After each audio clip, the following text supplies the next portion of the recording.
8장 1절부터 8절까지의 말씀을 제가 읽도록 하겠습니다.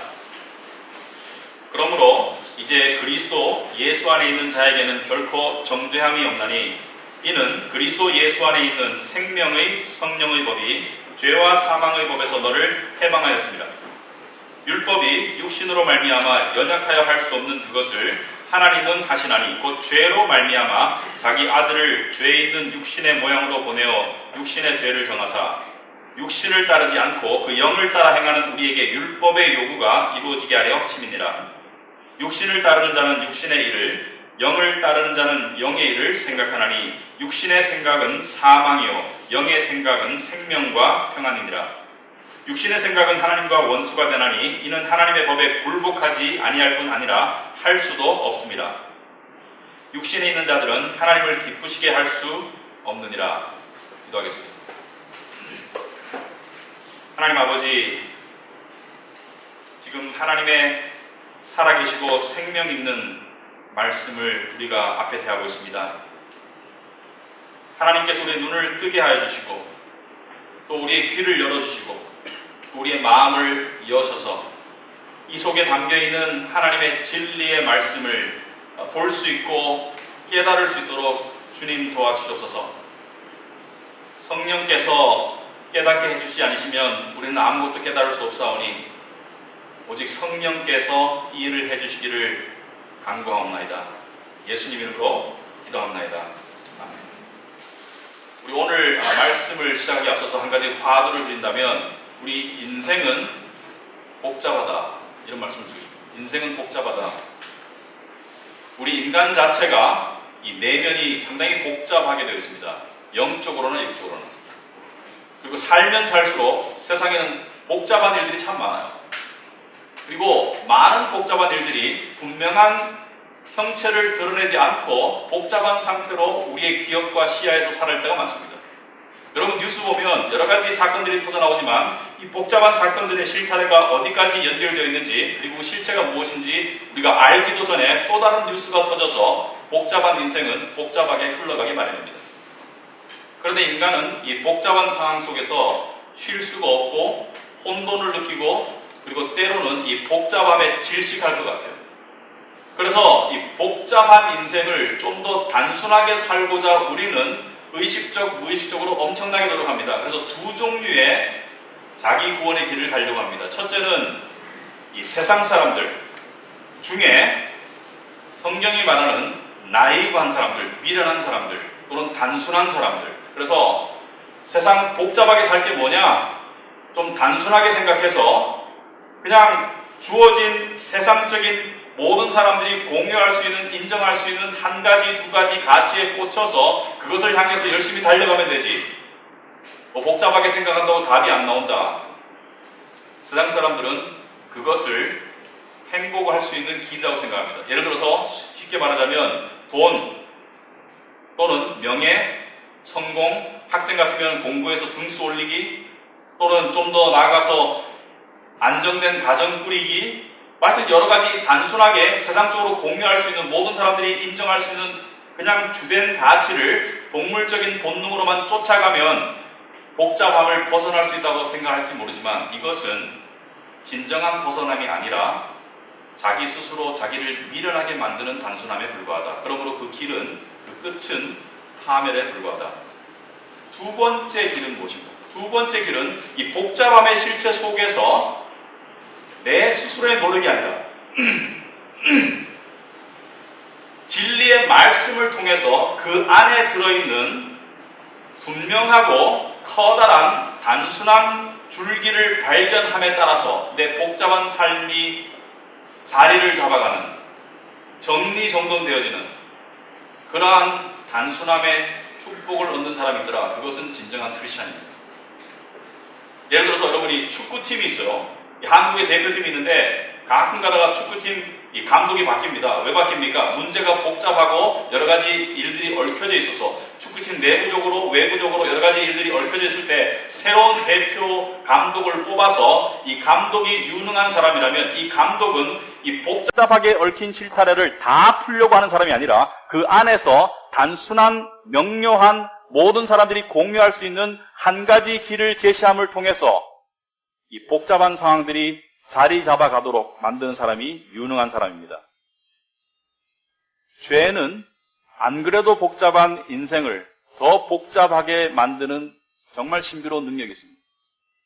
죄는 내 인생이 꼬이게 만들고 혼미하게 만들고 도저히 복잡함을 벗어날 수 없도록 좌절감을 느끼도록 만드는 것이 죄이다. 그래서 지난 시간에 7장 15절에 사도 바울이 이렇게 말하고 있죠. 사도 바울이, 지혜의 사도가, 하나님의 말씀을 맡은 사도가 15절에 말하기를 내가 행하는 것을 내가 알지 못한다. 곧 내가 원하는 것은 행하지 아니하고 도리어 미워하는 것을 행함이라. 여러분 이것을 이해하시겠죠? 내가 원하는 것을 내가 행하는 것을 이해를 못하겠다. 도저히 이해를 못하겠다. 내가 원하는 것을 행해야지 정상인데 내가 원하는 것은 하지 않고 내가 원하지 않는 죄를 계속 행하고 있는 멈출 수 없는 이 복잡함에 갇혀서 빠져나갈 구멍을 발견할 수 없는 이 사람의 좌절감. 그래서 24절에 7장에 오라 나는 곤고한 사람이다. 곤고하다는 것은 절망적이고 좌절감과 패배감 그리고 지침에 사로잡힌 영혼이 하는 탄식이죠. 나는 곤고한 사람이다.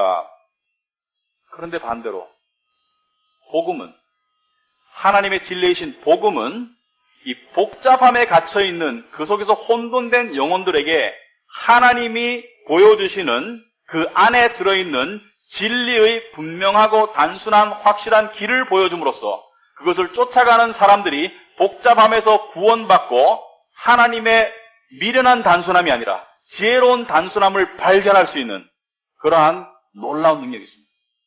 동시에 복음은 세상의 미련한 단순함에 빨려들려는 우리의 육신의 기질, 세상 사람들이 추구하는 것들에 몰두하려는 우리의 미련한 단순성을 향한 그러한 기질에 제동을 걸어서 우리로 하여금 인생의 심오함을 깨닫도록 해준 것이 복음이다. 지금까지 제가 말을 했는데 무슨 말인지 잘 모르겠다. 괜찮습니다. 좀 더 들어보시면 알게 됩니다. 우리가 복잡한 인생을 성경의 진리로 이해하는 데는 그것을 바라볼 수 있는 통로가 필요해요. 통로가.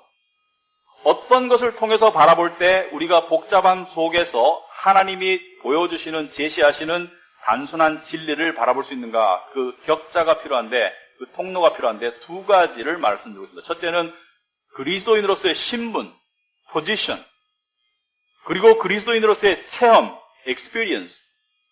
그래서 우리가 그리스도인으로서의 신분과 체험을 이해하면, 그 두 개를 제대로 이해하면 복잡해 보이는 인생의 복잡함을 우리가 정리정돈하고 그 속에서 나는 지금 어디로 가야 되는 것인가, 어디로 나가야 되는가 분명한 길을 발견할 수가 있습니다. 그렇다면 먼저 우리의 포지션, 우리의 신분은 무엇인가? 이것은 예수 그리스도를 통해서 죄를 용서받고 하나님의 자녀가 되어서 예수 그리스도께서 우리의 죄를 가져가시고 우리에게 당신의 의로움을 주셔서 우리가 하나님의 사랑받는 의로운 자녀가 된 신분을 말한다. 이 신분의 특징은, 이 신분은 한번 주어지면 절대로 변하거나 취소할 수가 없습니다.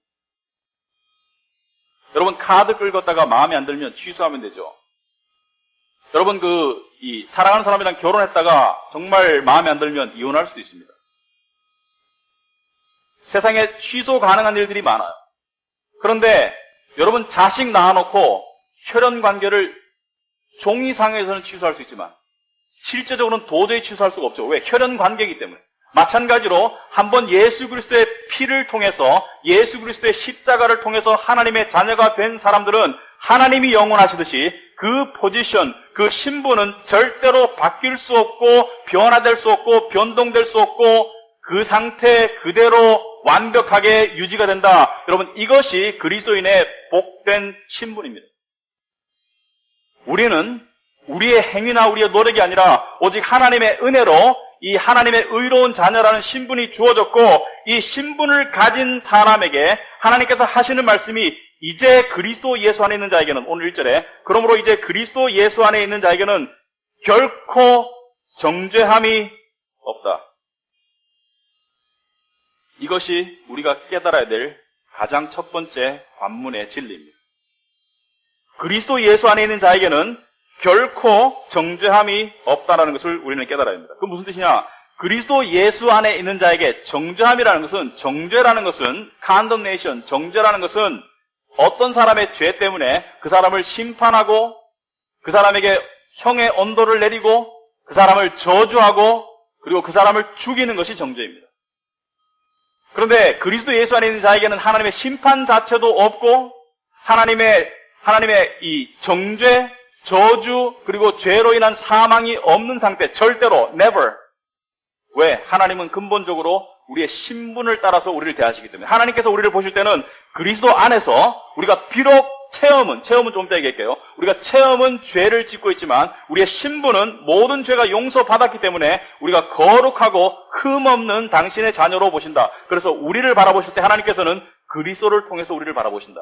그리스도 안에서. 나의 모든 죄는 가져가시고 나를 그리스도의 의로 옷 입혔기 때문에 우리가 비록 실제적으로 체험 속에서는 그렇지 아니할지라도 우리의 신분은 하나님이 바라보시는 우리의 존재는 그리스도 예수를 통한 우리의 존재는 거룩하고 나무랄 데가 없는 의인이다.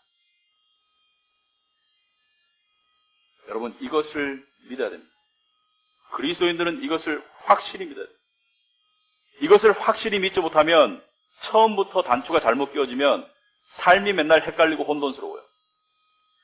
내가 삶은 롤러코스터를 타더라도 어떠한 경우라도 나는 하나님의 인정받고 받아들여진 의인이고 이 의인의 신분은 절대로 변할 수가 없습니다. 왜? 예수 그리스도의 십자가의 공로가 절대 변할 수 없듯이 하나님의 약속이 절대 변할 수 없듯이 하나님께서 한번 받아들인 자녀의 신분은 절대 변할 수 없는 것, 이 복음을 통해서 이 구원을 받은 사람을 성경에서는 복되다라고 합니다. 복되다. 왜? 하나님께서 줄 수 있는 가장 최고의 복을 받았기 때문에. 그런데 두 번째 체험을 잠깐 이야기하겠습니다. 우리가 그리스도를 통해서 죄를 용서받고 거룩하신 하나님의 자녀가 되었음에도 불구하고 우리의 삶의 체험은 하나님의 거룩한 자녀라는 신분에 따르는 선과 내 안에 여전히 있는 육신의 죄를 따르는 악 사이에서 왔다 갔다 하는 것이죠. 그래서 체험은 계속 변하고 계속 헷갈려요. 그래서 때로는 내가 천사 같기도 하고 때로는 내가 마귀 새끼 같아요. 마치 내 안에 지킬 박사와 하이드가 같이 사는 것 같아요. 그래서 어떤 상태에서는 지킬 박사의 모습이 나오다가 어떤 상태에서는 하이드의 모습이 나오죠. 통제하려고 해도 통제 안 될 때가 있어요. 그냥 나와버릴 때가 있습니다. 그래서 우리는 혼돈을 느끼죠. 나는 의인인가 악인인가? 나는 하나님의 자녀인가 아니면 나는 여전히 하나님을 모르는 사람인가? 분명히 알아야 될 것은 여러분이 여러분의 체험을 통해서 여러분의 존재, 여러분의 정체성을 계속 확인하려고 하면 여러분은 계속 롤러코스터를 탈 수밖에 없습니다. 왜? 여러분의 체험은 일정한 적이 한 번도 없어요. 항상 죄의 충동과 이 안에 있는 거듭난 나 자아 사이에 성령 사이에 갈등 속에 놓여있기 때문에 이것은 왔다 갔다 하는 것이죠. 이 혼돈 속에서 사도 바울은 뭐라고 말했습니까? 내가 하는 일을 내가 이해를 못하겠다. 괴롭다. 곤고한 사람이다. 힘들다. 그런데 사도 바울이 마지막에 뭐라 했습니까?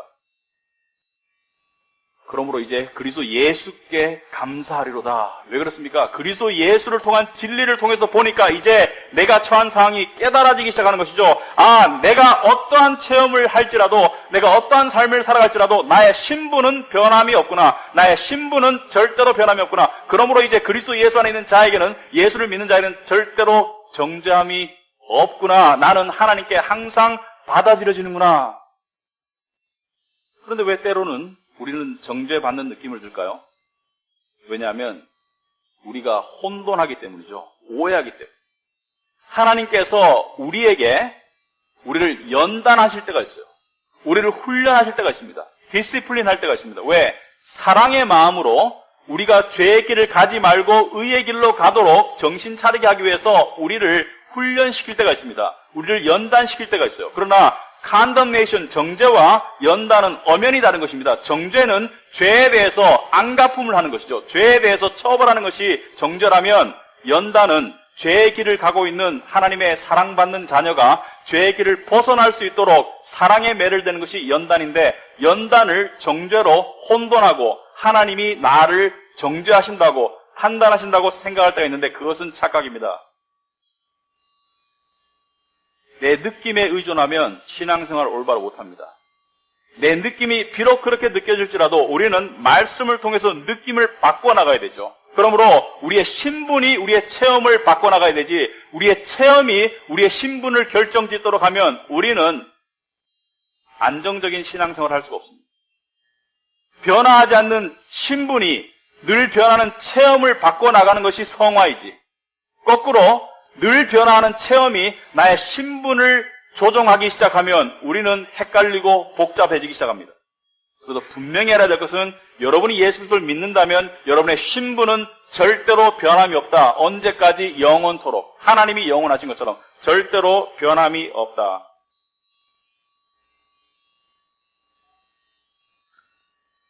근데 오늘 8장 1절에 이런 말씀이 있습니다.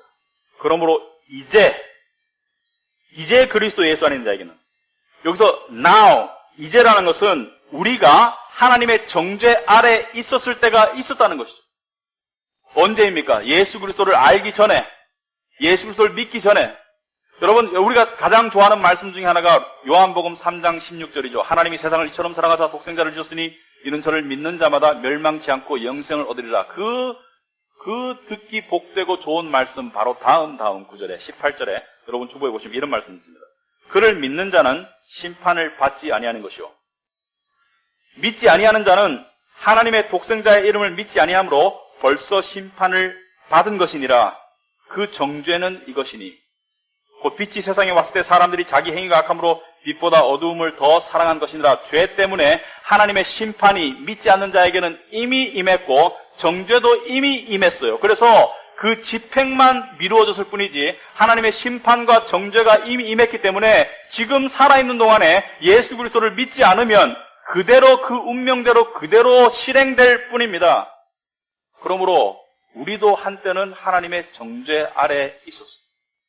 그 정죄를 벗어난 유일한 이유는 우리가 바로 예수 그리스도, 나를 위해서 십자가에서 대신 못 박히시고 대신 찔리시고 대신 고통당하시고 대신 죽으시고 대신 하나님께 버림받으신 예수 그리스도를 믿는 믿음으로 우리는 정죄받던 신분에서 하나님께 복받는 신분으로 엄청난 전이가 일어났고, 그리고 이것의 역변화는 절대로 일어나지 않습니다.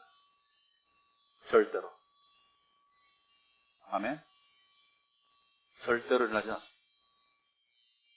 이게 우리의 신분.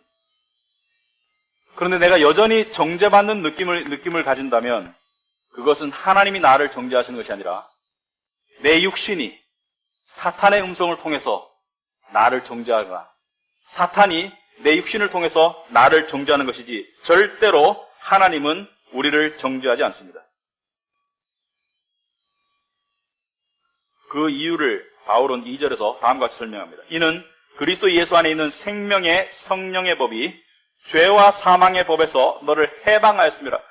우리가 알아야 될 우리의 신분에 관한 또 다른 진리는 그리스도 예수 안에서 생명의 성령의 법이 죄와 사망의 법에서 우리를 해방했다. 여기서 죄와 사망의 법은 율법을 말합니다. 무슨 말이냐면, 율법은 선한 것이지만 율법이 인간의 죄를 만나면 죄를 드러내고 그리고 죄를 더 짓도록 만든다. 제가 말씀드렸어요. 죄를 더 짓도록 만든다. 어거스틴의 고백을 제가 얘기했었죠. 어거스틴이 과수원에 과일을 훔쳤던 이야기. 과일을 먹으려고 훔친 것이 아니라 어거스틴은 창녀와 동거하고 사생자도 낳았고 많은 죄를 저질렀지만 나중에 자기 인생 말미에 생각해보니까 그러한 모든 죄는 이해가 되는데 한 가지 절대로 이해가 안 되면서 더 깊이 생각할수록 자기 영혼의 어두운 부분을 적나라하게 드러내는 죄는 바로 과수원의 배를 훔쳤던 이야기. 친구들하고 10대 때 왜 훔쳤나? 배를 먹고 싶어서 훔친 게 아니에요. 배를 가지고 싶어서 훔친 게 아닙니다. 배를 훔치고 난 다음에 바로 길바닥에 버렸어요. 근데 왜 훔쳤나? 왜 훔쳤냐면 도둑질 하지 말라는 계명을 어기고 싶었어요. 그게 인간의 죄의 본성입니다. 인간의 죄의 본성은 선한 율법을 거역하고 불순종하고 싶은 것이 인간의 죄의 본성이다. 그러므로 율법은 인간의 죄를 드러내고 죄를 더 자극하기 때문에 결국은 율법은 사람을 사망에 이르게 한다. 왜? 죄의 대가는 사망이니까. 율법은 우리에게 명령은 하지만, 선한 명령은 하지만 우리에게 그것을 행할 수 있는 능력을 주질 않아요.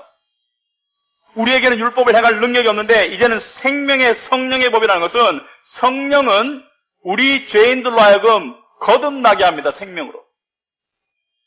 여러분, 예수님께서 요한복음 3장에 니고데모에게 성령으로 거듭나지 아니하면 하나님 나라를 볼 수 없다. 성령은 진리의 영이기 때문에 우리로 하여금 우리가 누구인지를 깨닫게 합니다. 우리가 죄인이라는 것을 깨닫게 해요.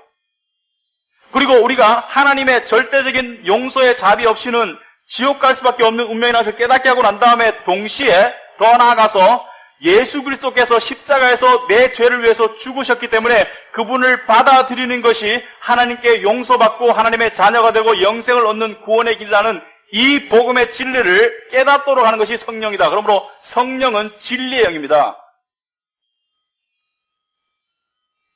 그래서 성령은 죄인이 거듭나서 생명을 얻도록 만든다.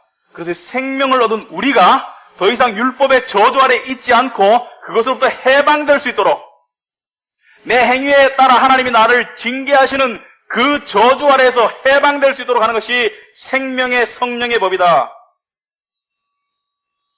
사도 바울은 이것을 2장에서 이야기하고 있습니다. 그리고 3절에서 율법이 육신으로 말미암아 연약하여 할 수 없는 그것을 하나님은 하시나니, 무슨 말이냐면 율법은 선한 것인데 육신이 그걸 지킬 힘이 없어요. 연약해서 지킬 힘도 없고 능력도 없어서 할 수 없는, 인간으로서는 할 수 없는 구원의 길을 하나님은 하시나니, 하나님이 죄로 말미암아 자기 아들을 죄 있는 육신의 모양으로 보내어 육신의 죄를 정하사, 무슨 말이냐면 하나님께서 거룩하신 죄 없으신 당신의 아들을 인간의 모습으로 이 땅에 보내셨다. 인간의 육신의 모습으로, in the likeness of human flesh. 무슨 말이냐면 인간의 몸처럼 죄된 몸이 아니라 형체는 인간의 몸의 형체이지만 그 안에 죄가 없는, 역사상 유일한 죄 없으신 육신의 몸으로 이 땅에 오시게 하셨다.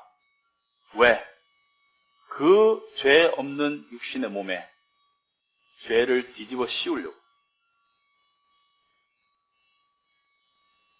그 죄 없는 육신의 몸에 죄를 뒤집어 씌워서 그 죄 없으신 거룩하신 몸이 죄인을 대신해서 대신 처벌받고 죽임을 당하게 하시려고 하나님께서는 그렇게 하셨다. 그러므로 십자가는 하나님이 인간의 죄 대신에, 인간의 죄를 향해서 나 같은 죄인 때문에 당신 자신을 저주하신 곳이 십자가이다. 그래서 오직 예수 그리스도로, 오직 하나님의 은혜로, 오직 믿음으로 우리는 구원의 은혜를 받았고 우리는 하나님의 거룩한 자녀가 되었습니다. 이 신분이 이렇게 이루어졌다. 그렇다면 우리는 좀 더 우리의 체험 부분을 살펴봐야 되겠습니다. 구원받은 우리가 살아가는 삶, 때로는 하나님의 자녀 같기도 하고 때로는 여전히 죄의 종노릇 하고 있는 우리의 모습, 그 속에서 하나님은 무엇을 원하시는가? 하나님은 우리를 구원하셨어요. 그리고 끝인가? 내가 너희를 죄에서 구원하고 나의 자녀로 삼았고 영생을 주었으니까 이제 네 마음대로 살아라. 그게 끝인가? 아니죠. 하나님의 원래 의도는 무엇이었습니까? 하나님이 율법을 주신 원래 의도가 무엇이었습니까? 인간이 하나님의 사랑과 거룩을 닮아가도록 하는 것이 하나님의 목적입니다. 이게 기독교의 목적이에요. 하나님의 사랑과 거룩을 닮아가도록 하는 것이 하나님의 목적이다. 그래서 4절에 보니까 육신을 따르지 않고, 더 이상 율법의 육신을 따르지 않고 그 영을 따라 행하는, 성령을 따라 행하는 우리에게 율법의 요구가 이루어지게 하려 하심이니라. 율법의 요구가 이제 이루어질 수 있도록 하나님께서 하셨다. 무슨 말이냐면 율법만 주어졌을 때는 우리에게 하라 하지 말라는 율법은 있었지만 우리 안에 그것을 지킬 능력이 없었어요. 이제 성령께서 우리 안에 들어오셔서 그 일을 우리를 통해서 이루어 가신다. 그러므로 가능하게 되었다. 하나님이 하신다, 이제는.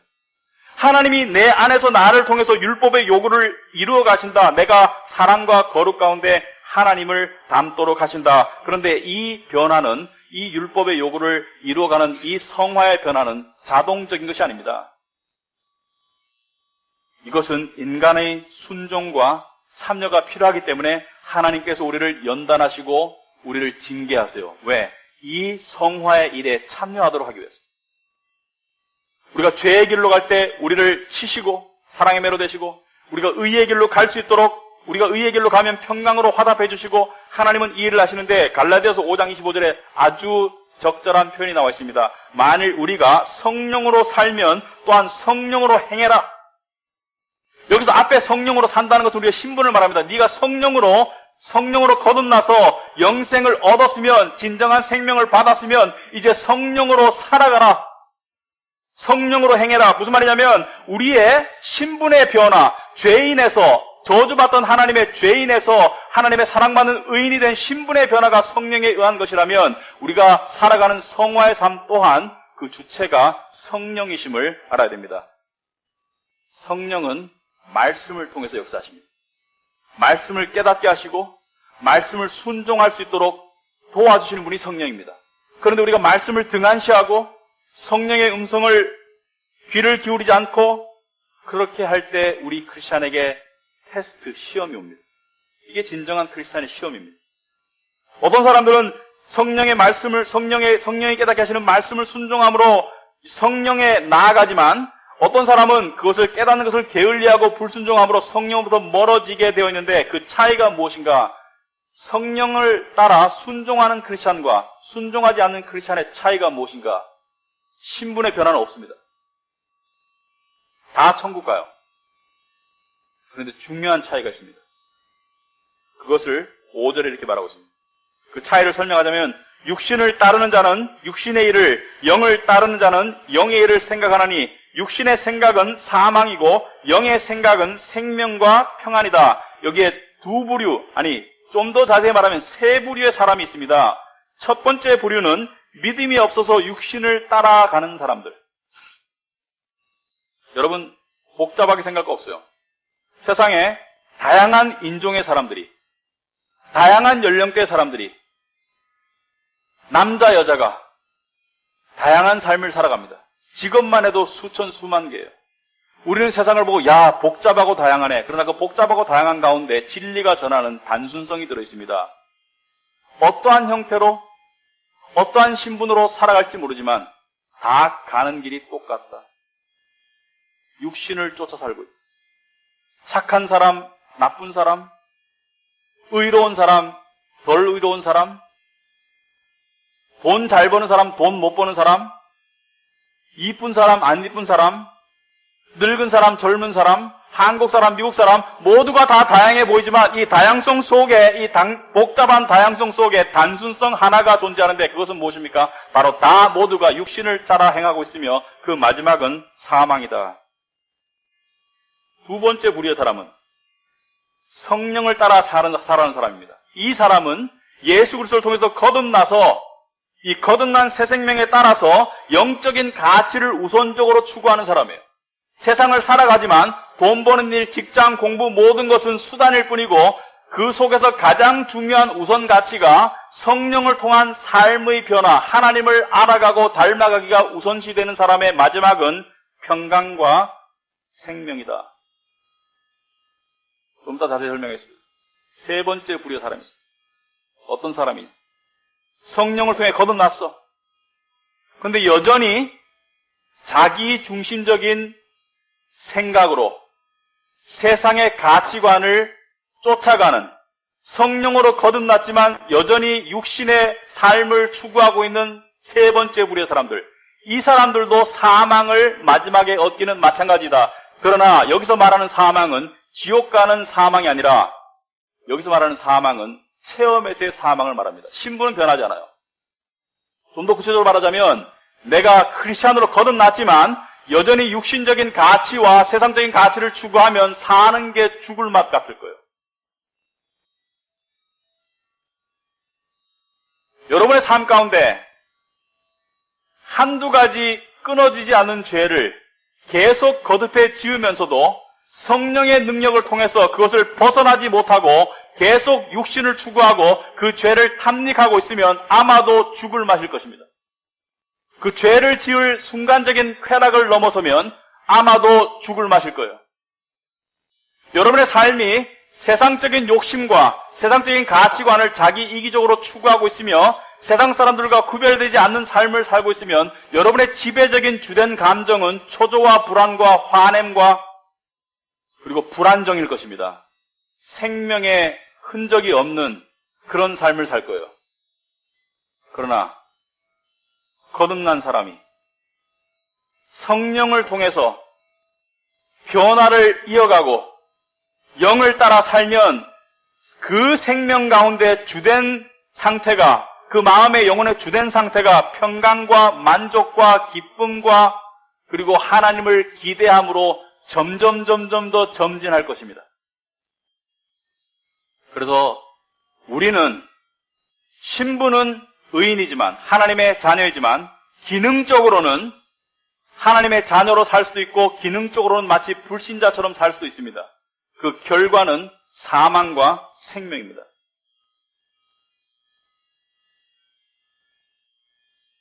육신을 쫓아가는 사람들은 자기 세상적인 가치 기준을 쫓아갑니다. 세상에서 추구하는 일반 사람들의 가치가 나에게도 주된 가치가 되고 그리고 그 속에서 그것을 추구해 나가며 살아가며 자기의 고집과 편견을 꺾지 않고 성령께 순종하지 않으므로 이 사람에게는 많은 부작용이 나타납니다. 그 중에 하나가 뭔지 아세요? 그 중에 하나가 불안감입니다. 불안감. 많은 크리스찬들이 놀랍게도 세상 사람들만큼 불안해해요. 자기의 직장에 대해서, 자기의 미래 배우자에 대해서, 자기의 공부에 대해서, 자기의 미래 불확실성에 대해서, 심지어 요즘 메르스 불안감인 사람이 많죠. 메르스에 대해서도 불안감을 느낄 수 있습니다. 크리스찬이라도.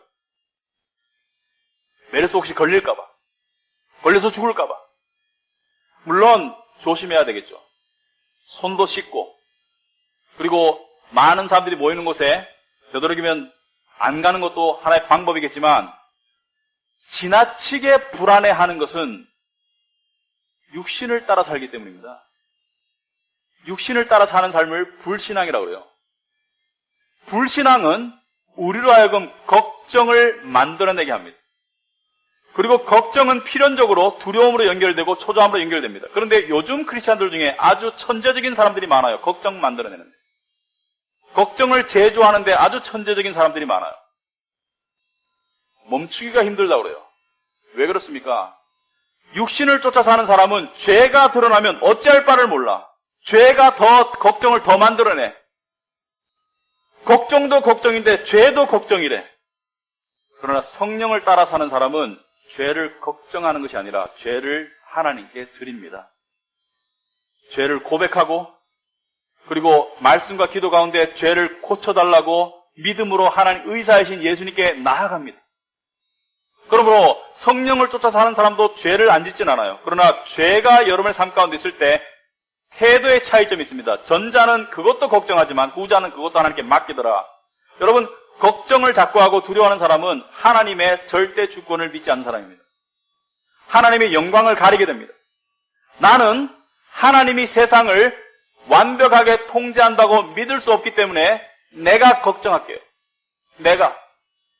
이런 사람은 하나님을 향해서 이렇게 말하는 것도 같아요. 하나님, 당신이 나를 사랑하시는 걸 알겠지만 내 인생은 내가 더 잘 보살필 수 있으니까 그저 필요한 도움만 주세요. 필요할 때. 내 인생은 내가 보살필게요.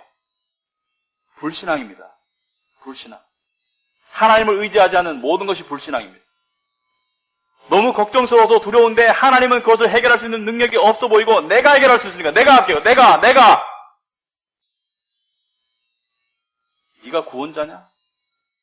예수님이 구원자냐? 여러분이 걱정한다고 해가지고 여러분이 걱정 안 한다고 해가지고 여러분의 인생에 커다란 일들 중에 변할 것은 하나도 없습니다. 여러분이 생각해 봤습니까? 다윗이 시편 139편에 이렇게 말하고 있죠. 여러분 주보에 나와 있을 것 같은데 16절, 17절에 이렇게 나와 있습니다. 내 형질이 이루어지기 전에, 그러니까 나라는 존재의 형질, 나라는 존재의 이 본질이, 육신의 본질이 이루어지기 전에 주의 눈이 나를 보셨고 나를 위하여 정한 날이 하루도 되기 전에 주의 책에 다 기록이 되었나이다. 바꿔 말해서 내가 태어나서 하루도 되기 전에, 바꿔 말해서 이미 미리 나의 모든 인생의 삶과 죽음이 하나님의 경륜 안에서 결정되어 있다. 그럼 로봇인가 우리는? 하나님은 모든 것을 통제하시는 분입니다. 의술의 발달로 요즘 사람들이 더 오래 사는데 그것도 하나님이 통제하시는 상황이에요. 의술이 발달하도록 하나님께서 허락하셨어요. 모든 나의 인생에 모든 중요한 일들이 다 하나님의 경륜 아래 정해졌다면 걱정이 바꿀 수 있는 것은 거의 없습니다. 생각할 수는 있어요. 그러나 걱정한다고 달라질 게 거의 없습니다. 나를 사랑하시는 내 아버지가 나를 보살피실 것이다. 이것이 믿음이다. 그래서 성령을 의지하는 삶에는 반드시 그 열매로 평강이 주어집니다. 왜? 하나님께 맡길 수 있기 때문에. 하나님께 고침받고 있기 때문에. 그리고 성령을 의지하는 사람은 이러한 경지에 이를 수도 있습니다. 어떠한 경지냐? 너무나 성령을 의지하기 때문에, 너무나 하나님을 믿기 때문에 걱정하는 것이 불가능한 상태. 이루고 싶지 않으세요? 이룰 수 있어요. 왜냐하면 하나님이 명령하시는 모든 것은 우리가 할 수 있도록 만들어줄 수 있습니다. 하나님은 불가능을 명령하지 않으세요. 아무것도 염려하지 말아라! 아무것도 염려하지 말아라고 명령하신 하나님의 명령은 그 안에 하나님께서 그것을 이룰 수 있는 능력도 공급하시겠다는 약속입니다. 그래서 어거스틴이 이렇게 말했죠. 하나님이 명령하신 것을 하나님이 공급하시리라. 우리는 할 수 없어요. 우리는 불가능해요. 그러나 하나님께 불가능한 게 없습니다. 아멘. 그걸 믿어야 됩니다. 믿고 나가요. 7절에 결론적으로 육신의 생각은 하나님과 원수가 되나니 이는 하나님의 법에 굴복하지 아니할 뿐 아니라 할 수도 없다. 육신의 생각 가운데 있는 사람은 하나님과 원수가 되기 때문에 하나님의 법에 굴복하지 아니할 뿐 아니라 할 수도 없기 때문에 이러한 사람들은 8절에 육신에 있는 자들은 하나님을 기쁘시게 할 수 없다. 육신에 있는 자들은 크리스찬이라도 육신을 따라 살면 하나님이 기뻐하지 아니하신다. 그러나 기뻐하지 않는 것과 정죄는 다르다. 하나님이 기뻐하지 않는 것 자체가 사랑입니다. 왜? 하나님이 기뻐하지 않음을 표현함으로써 우리가 죄를 벗어나서 영을 쫓아 살도록 만들어지기 때문에 하나님, 우리 믿는 자들을 향한, 당신의 자녀를 향한 하나님의 모든 역사와 행위는 모두가 동기가 사랑과 은혜입니다. 믿는 자들을 향해서. 그런데 여기에 중요한 영적인 비밀이 있어요. 여러분 기쁘고 싶죠? 만족하고 싶죠? 여러분 행복하고 싶을 겁니다. 평안하고 싶으실 거고. 세상은 어떻게 말하던가요? 네가 이뤄라. 성경은 뭐라고 말합니까? 네가 하나님을 순종하면 하나님이 기뻐하시고 하나님이 기쁘시면 나도 기쁘다. 놀라운 원리입니다. 다시 말하겠습니다. 네가 하나님을 순종하면 하나님이 기쁘시고 하나님이 기쁘시면 나도 자동적으로 기뻐진다. 왜 그러냐? 우리 안에 누가 계십니까? 성령께서. 여러분 성경에 보면 성령을 근심케 하지 말라 그러죠. 성령을 근심케 하는 게 어떻게 어떻게 근심케 하는 거예요? 성령을 근심케 하는 큰 길을 방법을 알려드릴게요. 첫째는 죄를 지으세요. 그럼 성령이 근심할 겁니다. 둘째는 말씀을 먹지 마세요. 그럼 성령이 근심할 거예요. 성령을 근심케 하면 성령이 근심하는데 내가 기쁠 수 있다고? 천만에. 여러분이 우울하고 안 기쁘고 만족스럽지 않고 행복하지 않는 가장 근본적인 이유는 세상에 어떤 것을 못 가져서가 아니라 바로 성령께서 안 기쁘시기 때문에. 성령께서. 가까운 사이의 사람들은 존재는 서로 영향을 미치게 됩니다. 서로 좋건 싫건 간에. 제 아내가 기쁘면 나도 덩달아 기뻐요. 근데 제 아내가 우울하고 기분이 안 좋은데 내가 희덕거릴 수 없더라고요. 그러고 싶어도. 왜? 영향을 서로 미치기 때문에. 연애하는 사람들 잘 알죠? 상대가 불쾌한데 나는 기쁘고 음식이 맛있고 그거는 안 사랑하거나 뇌가 잘못된 사람이에요. 정상인은 절대로 그렇게 안 돼요. 그렇다면 우리 안에 하나님의 영이 내주하신다면 우리 하나님의 영과 나는 서로 엄청나게 하나가 되어서 교류하고 있기 때문에 내가 하나님을 기쁘시게 하면 나도 기뻐질 수밖에 없습니다. 내가 하나님을 불순종하고 성령을 근심케 하면 나도 근심할 수밖에 없어요. 그런데 불공평해. 왜? 하나님은 당신 자체가 만족이고 기쁨이고 당신 자체가 평강인데 왜 나 같은 놈하고 같이 사시면서 근심하실까? 그러실 필요가 없죠. 사실은. 하나님은 삼위일체 안에서 홀로 평강하시고 홀로 기쁘실 수 있는 분인데 왜 내 안에 들어오셔서 나 때문에 근심하실까? 예수님은 왜 십자가에 가셨을까? 그러실 필요가 없었죠. 그러실 필요가 없었습니다. 그러실 의무도 없었고. 그런데 가셨어요. 내 안에 내주하실 의무가 없으시죠. 그런데 우리 안에 내주하시면서 우리와 함께 근심하시고 우리를 인도하시기 위해서 기도하시고 탄식하시고 왜 그렇습니까? 사랑하기. 우리를 사랑하시기. 여러분, 저와 여러분도 철 좀 듭시다. 이제 우리를 그렇게 사랑하신 하나님을 근심하게 하지 말고 하나님을 기쁘시게 합시다. 순종합시다. 그러므로 말미암아 성령께서 내 안에서 기쁘기 때문에 내 안에 생수의 강이 넘쳐나는 그런 놀라운 축복을 받아 생명과 평강을 누리는 삶으로 나아가야 될 것입니다.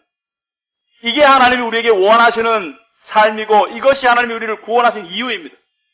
그러므로 구원을 받은 뒤에도 계속 세상과 구루스를 추면서 세상 속에서 살아간다면 그것은 성령을 향한 모독이고 자기를 향한 자해. 자기를 해치는 거예요. 자기를 위하는 길이 아니라.